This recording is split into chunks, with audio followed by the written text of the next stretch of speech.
After a brief period of civilian rule, Guatemala has returned to the pattern of her past. Military rule, although the strong man, General Idigueras, is the duly elected president. The army is largely made up of illiterate Indians from the interior, who are perfectly willing to use their weapons on people they don't know. Every major building in Guatemala City is guarded. Anyone entering the National Palace is carefully checked by Secret Service men in plain clothes. The armed guards are all over town, and no building is as well guarded as the Casa Crema, the thickly walled home, office, and fortress of President Idigueras.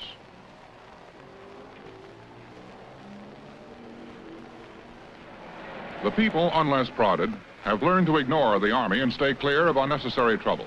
Life expectancy here is 35 years. The Guatemalan worries only about earning enough money, 50 cents to $1 a day, to feed and clothe his family. The average city dweller, earning $160 to $300 a year, is not the customer for television sets or other appliances imported from the United States.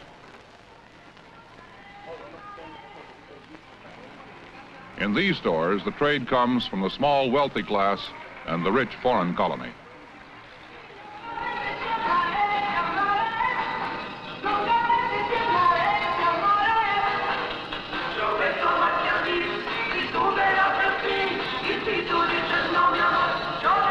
For them, the best that the United States exports.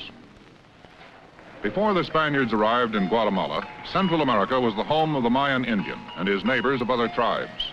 Today, over 400 years later, there are no more Mayans. The conquistadores killed off their dying culture, but the Indian still remains the dominant race. More than 60% of Guatemala's 4 million people are Indians. Many of them still wear native dress.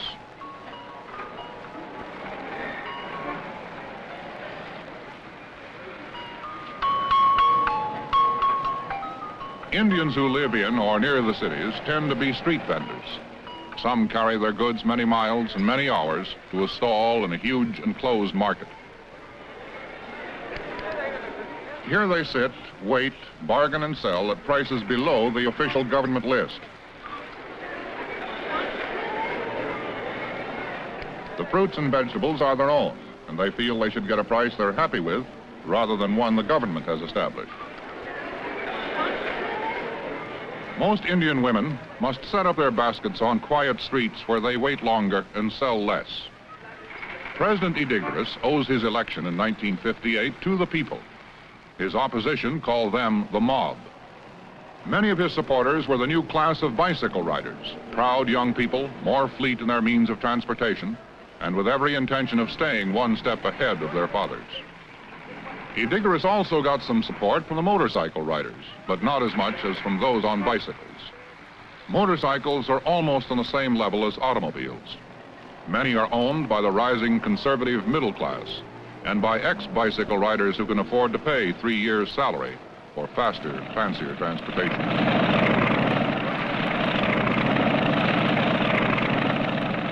Very little support came to Idigueras from the small middle class with their carports, television jacks, and $12,500 homes. These civil servants and small shop owners want no change and seek isolation rather than involvement. Not so, however, with the very few rich who control the wealth of Guatemala. They too live isolated lives, but their time is spent in luxurious splendor. There is no personal income tax, and in business, they often evade the 48% corporate tax by falsifying their forms. There is no perjury law in Guatemala, and its chance of passage by Congress is slim. In recent years, under the threat of communism, most of their money has been flowing out of the country and into foreign banks, rather than being reinvested in the country.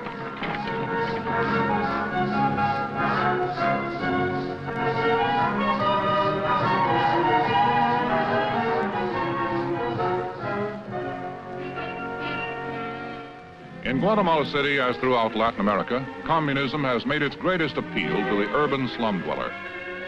To do something for the Indian migrants who either squatted where they could or paid rents they couldn't afford, Idigueras took a plush green valley and turned it over to whomever wanted a home in the city. It soon filled with people. The valley was no longer green, and this slum, La Limonada, was born. Here, over 5,000 people live in squalor, disease, and destitution. Most of the children own no shoes. Although 2 children in 5 die before their first birthday, Guatemala has one of the fastest growing populations in Latin America. The Indian comes to the city with hope and no skills. He produces large families and earns 20 or 30 cents a day. A pint of milk costs 12 cents. A pound of black beans, 6 cents, and a pound of corn, 7 cents. For coffee, he drinks ground tortillas burned to charcoal, although Guatemala is the world's 7th largest producer of coffee.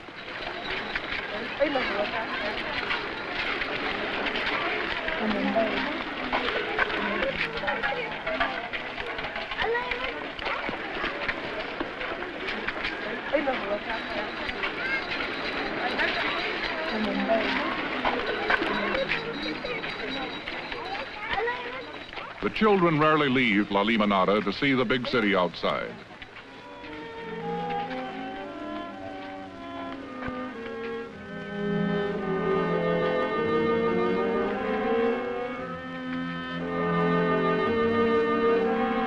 Seven to 9 people live in 3 rooms without doors.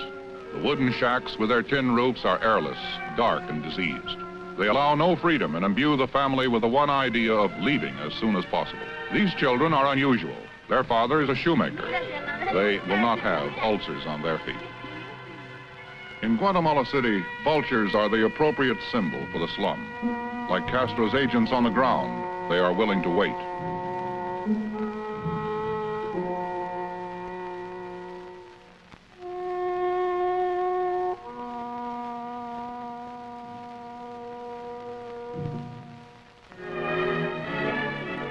The communists gained a first foothold in Guatemala in 1944 under the administration of Arevalo.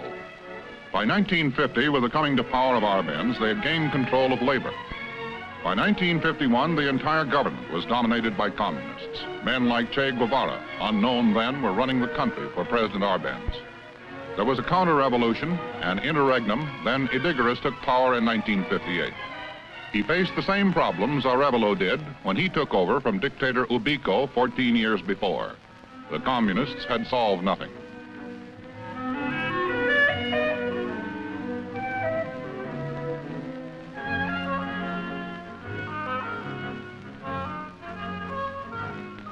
Idigueras started a construction boom that has not yet stopped.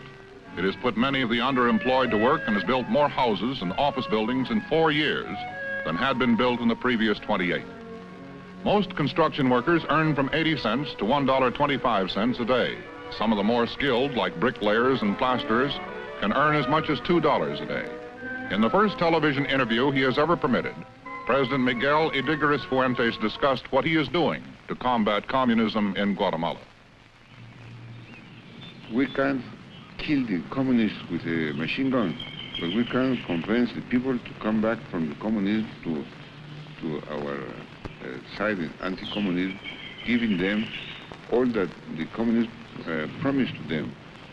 Housing, places where to work, places where to be educated, and especially factories. We, in 1859 to 1961, we have opened more than 200 new factories in the country, and that we call it our revolution, industrial revolution. But it is very difficult to say, but to put one worker to work is necessary in Guatemala $8,000. In order to open 200 factories, necessary to get money from every place, but they are working now. But now is the market where to sell the goods. Guatemala is 4 million inhabitants only. Then I worked very hard and very successful to organize the common market, the Central American common market, and the economical Central American integration. We have now Guatemala, El Salvador, Honduras, Nicaragua.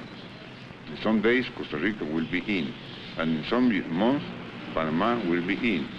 Then we have where to sell our goods and where to buy now, of course, another goods for Guatemala.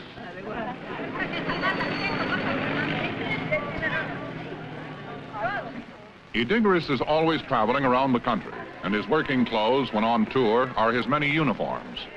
The crowd follows him everywhere, and security is remarkably light. He passes out candy to the children, and women reach out to touch him. He is the caudillo, the supreme leader.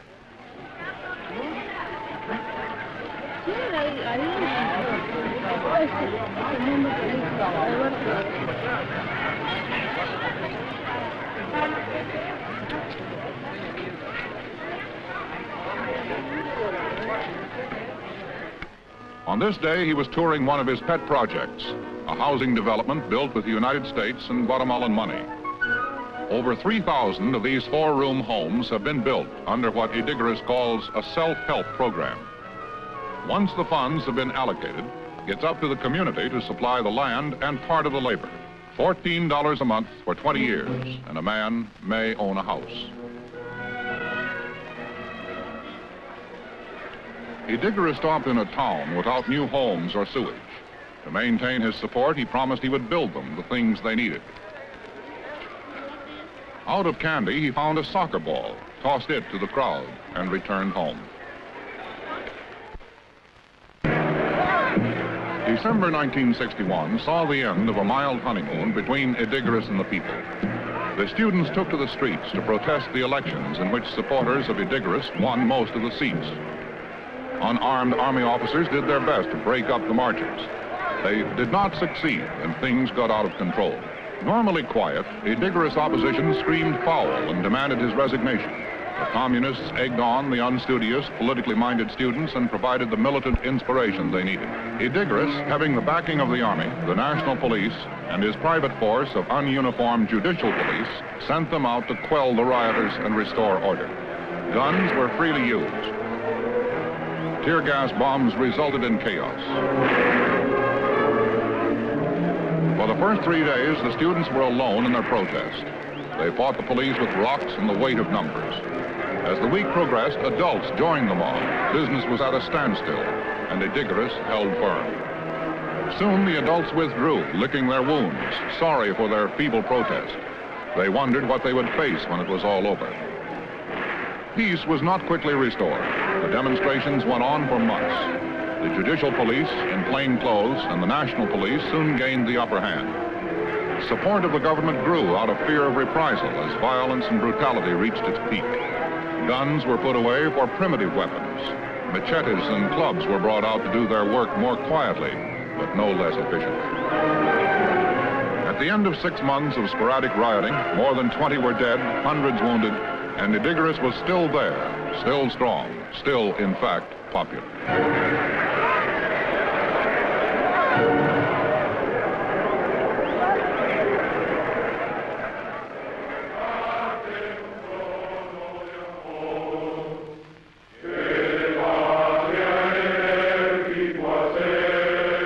The national anthem of Guatemala, sung by many of the same students who rioted and were on strike from school for more than 6 months.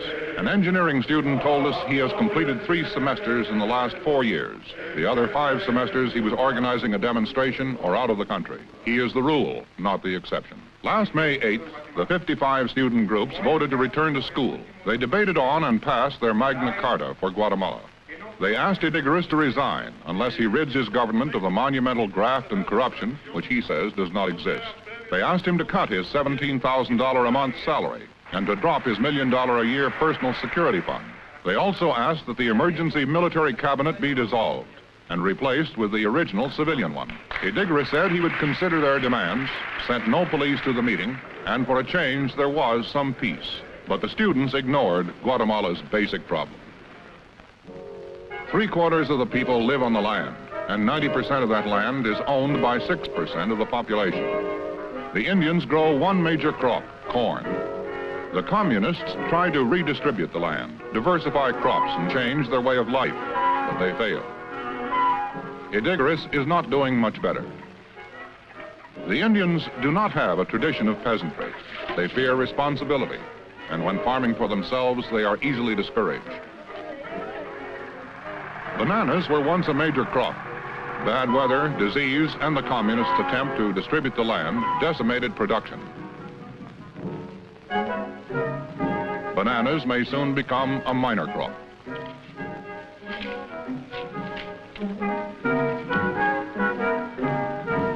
There are plans to take up the loss with sugarcane. Cane cutters and loaders work as long as they want and as fast as they want, are paid piecework and average 80 cents a day. The United States has agreed to buy 5,000 tons of sugar a year, paying in part with corn. Cuban exiles are helping to grow the cane and guide its development.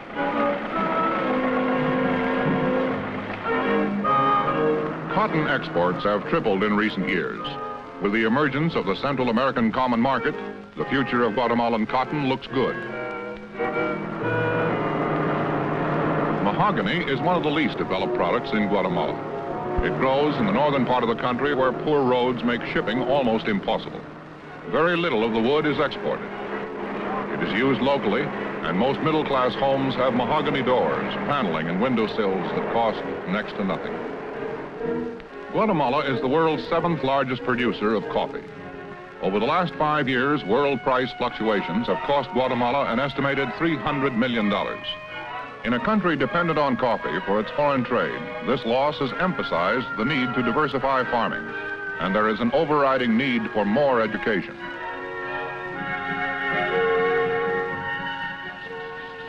The best way to educate, to bring up the people is, in Guatemala, is to induce the people to be in a democratic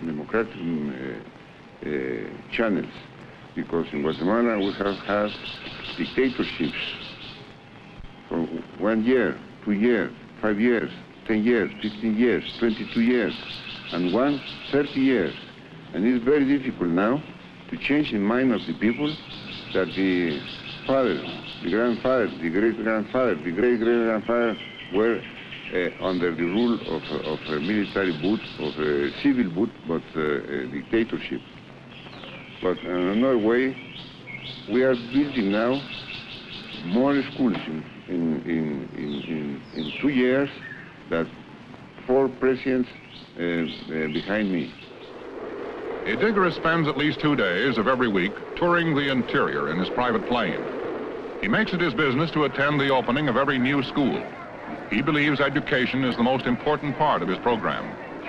Since coming to office in 1958, he has built 186 schools and promises to have another 300 completed when his term ends in 1963. 50 to 75% of the population cannot read nor write. Many of the more than 2 million Indians speak no Spanish. Teachers have to be found who speak one of the 12 known dialects, first to teach the Indian to read and write his own language, and then teach him the official and common language of the country. In his school program, supplemented with funds from the United States and the same community effort that builds homes, Idígoras has met his greatest opposition. His opponents contend that $30,000 or $40,000 is too much for a school, and they say his schools are too elaborate. His answer is that nothing is too elaborate when it comes to education. We can't kill the communists with machine guns, he says, but we can give the people all the communists promised them, particularly places where to be educated. Idígoras the strong man is a complete politician. He loves crowds, and apparently crowds love him. His bodyguard is always nearby and always nervous as he plunges into a crowd, shakes hands, pats heads, and does everything but kiss babies. He has the politician's essential gift of patience. He sits on the platform, watches the ceremonies, and never looks bored.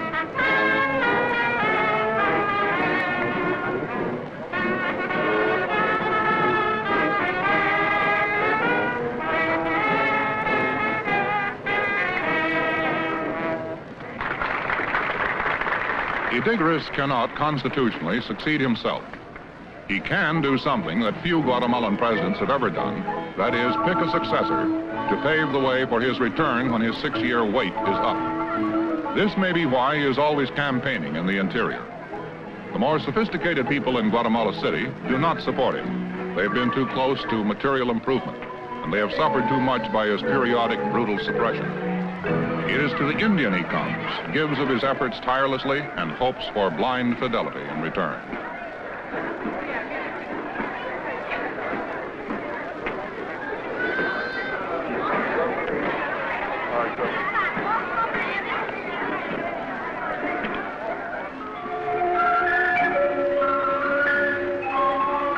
After the ceremonies were over and most of the 5,000 faithful had gone home, Idygorus and a select group appeared to relax for the first time during the long, hot day. At lunch, the general continued talking, continued working, continued planning.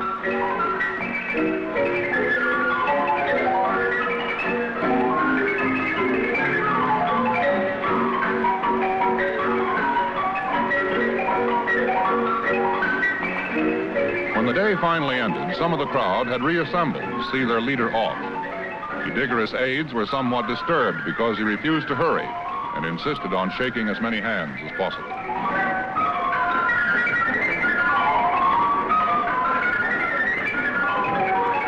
But the elections of 1963 and 1969 are more important than safety.